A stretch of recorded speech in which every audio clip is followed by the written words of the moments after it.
Here are the answers to yesterday's assignment, so pause the video if you want to check your answers. Today we are solving systems using elimination. The goal with elimination is that we are going to add the two equations together, and in the process we want one of the variables to disappear. So our goal is going to be to have a positive and a negative of the same number, or of the same letter, in each equation.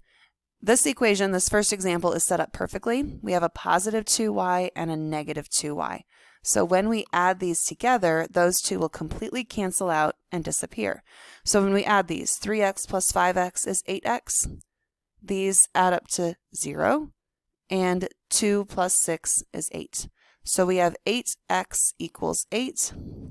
Finish solving this to get x equals 1. Now you have a choice. You can plug x equals 1 into the first x or the second x. It doesn't matter. So I like to be strategically lazy and do the least amount of work possible. I'm going to pick the equation that is all positive with small numbers.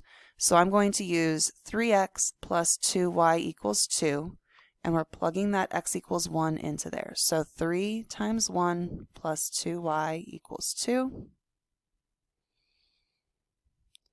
Subtract 3 on both sides. And divide. Y equals negative 1/2.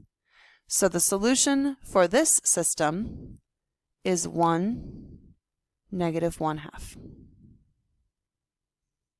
We're not going to fully complete example 2. I just want to show you what it might look like.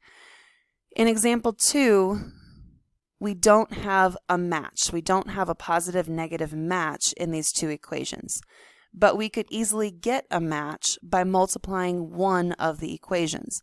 So I see that there's a negative 3y and just a plain positive y. We could pretty easily turn this into 3y if we multiplied the entire bottom equation by 3. So that would make it 9x plus 3y equals negative 15. Then we could add the two equations together and y would disappear. And sometimes we need to multiply both equations. So here I don't see a naked variable that's easy to just multiply to match the other one. I see 5x and 2x. If we wanted to, we could make that be positive 10x and negative 10x. We'd have to multiply the top by 2 and the bottom by negative 5. But it's usually easier if you find a positive-negative pair. So here there's positive-negative. Think about 3 and 4. 12 comes to mind. So my goal is going to be to get 12y on the top and negative 12y on the bottom. And for some of you, writing off to the side what your goal is might be helpful. So I want this 3y to become positive 12y, so I need to multiply by 4. 4 times 5x is 20x. 4 times 3y is 12y. 4 times 9 is 36. You have to multiply everything, all three pieces of that equation, by 4. On the bottom, I want negative 4y to become negative 12y, so I need to multiply the bottom by 3. Sometimes you will have to multiply one of the equations by a negative to get it to match. 3 times 2x is 6x, 3 times negative 4y is negative 12y, and 3 times 14 is 42.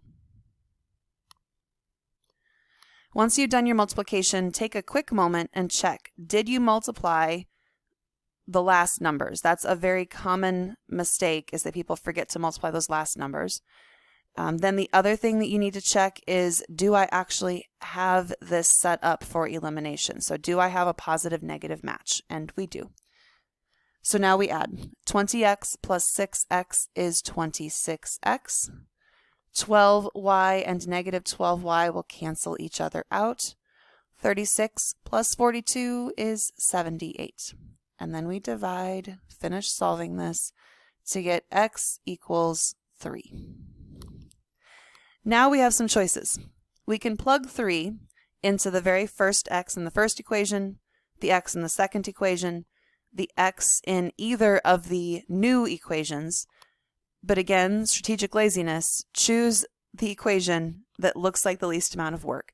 I don't like messing with negatives, so I am going to choose this original top equation. I'm going to choose 5x plus 3y equals 9, and I'm going to put that x equals 3 in place of my x. So 5 times 3 plus 3y equals 9.